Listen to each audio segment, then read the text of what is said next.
అందరికీ నమస్కారం. ఓం శ్రీ గురుభ్యో నమః. నిన్న మనం నిర్వాణ షట్కంలోని 3 శ్లోకాలు తెలుసుకున్నాం కదండీ! అసలు నిర్వాణ షట్కం అంటే ఏమిటి? దీన్నెవరు రచించారు అంటే, నిర్వాణ షట్కాన్ని దీన్నే ఆత్మ షట్కం అని కూడా అంటారు. మన హిందూ తత్వశాస్త్రంలో అద్వైత వేదాన్ని వివరించే 6 శ్లోకాల సంకలనం ఈ నిర్వాణ షట్కం. దీనిని ఆది శంకరాచార్యుల వారు రచించారు. ఈ షట్కం అని ఎందుకు అన్నారంటే 6 శ్లోకాలతో ఉంటుంది కాబట్టి. ఈ 6 శ్లోకాలు కూడా మనస్సు, శరీరం, అహంకారం, ఇతర భౌతిక అంశాల నుండి వేరుగా శాశ్వతమైన, ఆనందకరమైన చైతన్యంగా తనను తాను గుర్తుంచుకోవడం గురించే వివరిస్తుంది. ఆనందకరమైన చైతన్యం అంటే శివోహం, శివోహం అంటున్నాడు గదండీ! శివుడు అని అర్థమనమాట. నిర్వాణం అంటే మోక్షము లేదా విముక్తి అని అర్థం.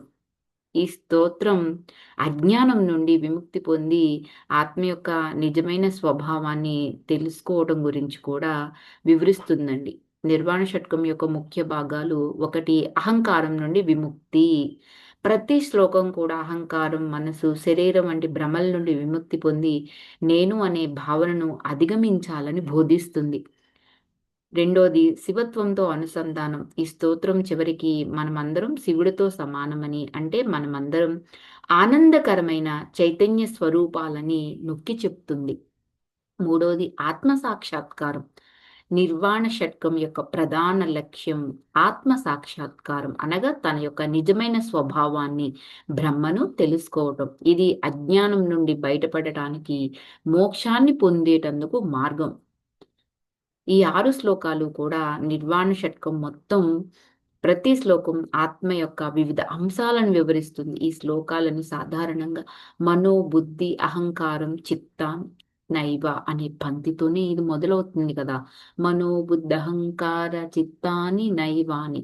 ఇది అద్వైత వేదాంతం అండి. ప్రాథమిక సూత్రాలు అంటే బ్రహ్మం ఒక్కటే సత్యం, మిగిలినవన్నీ మిథ్య అని నొక్కి చెప్తుంది. దీని యొక్క ముఖ్య ఉద్దేశ్యం మళ్ళీ చెప్తున్నానండి. ప్రధాన ఉద్దేశ్యం ఏంటంటే భౌతిక ప్రపంచం యొక్క మాయలో పడిపోకుండా మనిషిని మన యొక్క నిజమైన స్వభావాన్ని, అనంతమైన ఆత్మని తెలుసుకోవడమే. ఇది అహంకారాన్ని జయించి మనల్ని మనం శివుడిగా గుర్తించి మోక్షాన్ని పొందటానికి ఒక మార్గం. దీని గురించి నేను ఇంకొక వీడియో చేస్తానండి ప్రతి శ్లోకానికి అర్థంతో. ఉమ్.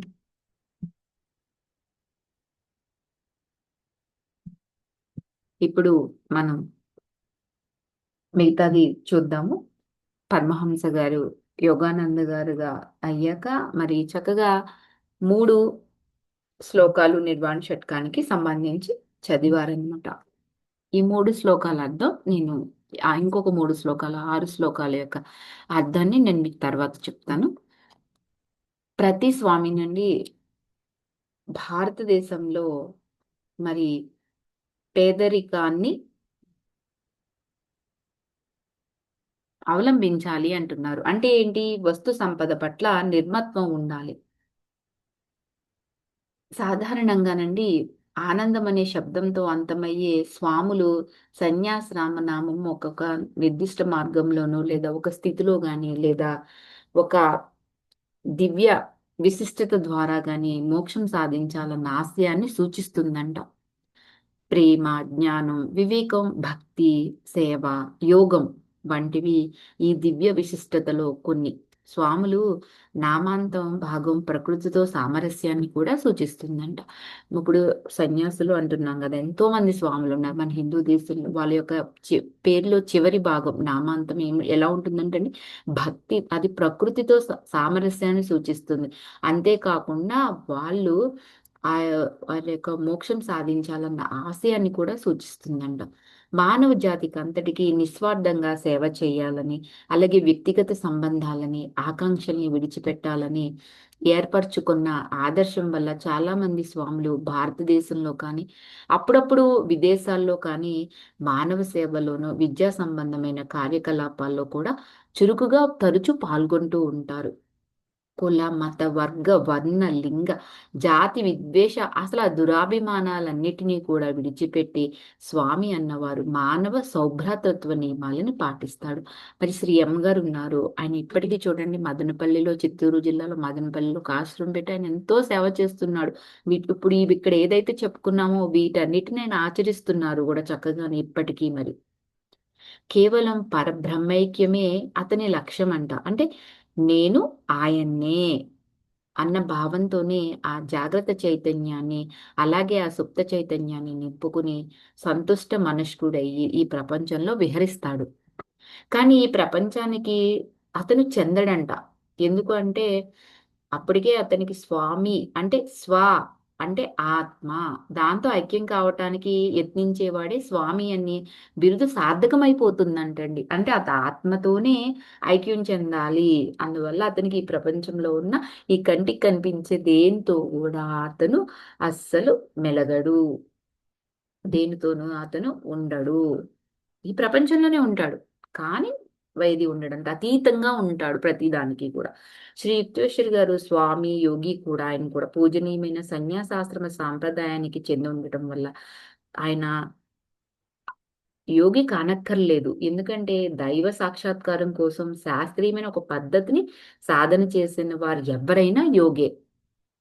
ఆయన పెళ్ళైన వాడు కావచ్చు, పెళ్లి కానివాడు కావచ్చు, లౌకిక బాధ్యతలు కలవాడు కావచ్చు, ఔచారికమైన మత సంబంధాలు కలవాడు కావచ్చు. ఇక్కడ ఈ 4 లక్షణాలతో ఎవరున్నా కూడా ఒక స్వామి యోగి అయ్యారంటే వాళ్ళు ఆ తత్వంతోనే ఉంటారు. వాళ్ళు ఏమున్నా పర్వాలేదు అని చెప్తున్నారు ఇక్కడ.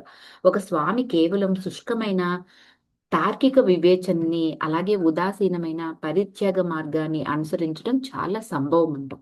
కానీ యోగి ఖచ్చితమైన నియమానుసార సాధనలో నిమగ్నుడై దాని ద్వారా మనస్సుని, శరీరాన్ని క్రమశిక్షణలో పెట్టుకుని క్రమంగా ఆత్మ విముక్తిని సాధిస్తారండి. ఆ- ఆవేశ హేతువుల వల్లనో లేకపోతే విశ్వాసం వల్లనో దేన్ని కూడా గుడ్డిగా నమ్మకుండా యోగి సనాతన ఋషులు ప్రప్రథమంగా గుర్తించి సాకల్యంగా పరీక్షించి చెప్పిన అభ్యాసాలు ఏవైతే ఉన్నాయో వాటిని సాధన చేస్తాడు. భారతదేశంలో ప్రతి యుగంలోనూ యోగ విద్య నిజంగా విముక్తి సాధించిన నిజమైన యోగి క్రీస్తుల్ని తయారు చేసింది. ఇప్పటికీ కూడా ఎంతో మంది ఉన్నారు కదా. మరి హిమాలయాల్లో ఎంతో మంది క్రియాయోగంలో ఎంతమంది సాధన చేస్తూ ఉన్నారండి. మరి మనకు తెలుసు కదా క్రియాయోగం అంటే ఏంటో. ప్రతి శాస్త్రం మాదిరిగానే యోగ విద్య ప్రతి దేశంలోని ప్రజలు, ప్రతి కాలం ప్రజలు కూడా సాధన చేయతగ్గదే. యోగ విద్యని పాశ్చాత్యులకు ప్రమాదకరమైనది లేదా నప్పనిది అంటూ అజ్ఞానులైన రచయితలు కొందరు ప్రతిపాదించిన సిద్ధాంతాలంట. ఎందుకంటే పూర్తిగా అసత్యమే కాక అవి చిత్తశుద్ధి గల విద్యార్థులు అనేక మంది యోగ విద్య వల్ల అనేక లాభాలు పొందటానికి వీలు లేకుండా ఘోరంగా నిరోధించిందంటండి.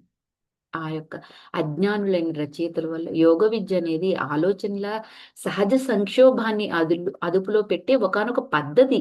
లేకపోతే ఆ సంక్షోభం ఏమవుతుందంటే సత్యమైన తమ ఆత్మస్వరూపాన్ని దర్శించకుండా మానవులందరినీ అన్ని దేశాల వాళ్ళకి నిష్పక్షపాతంగా నిరోధిస్తుందంట.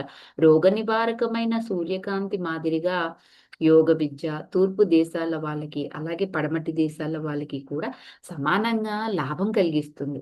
చాలా మంది ఆలోచనలు నిలకడ లేనివి, అలాగే చపలమైనవి కనుక మనసును అదుపులో పెట్టే యోగ శాస్త్రం ఆవశ్యకత ఎంతైనా ఉంది అని చెప్తున్నారు.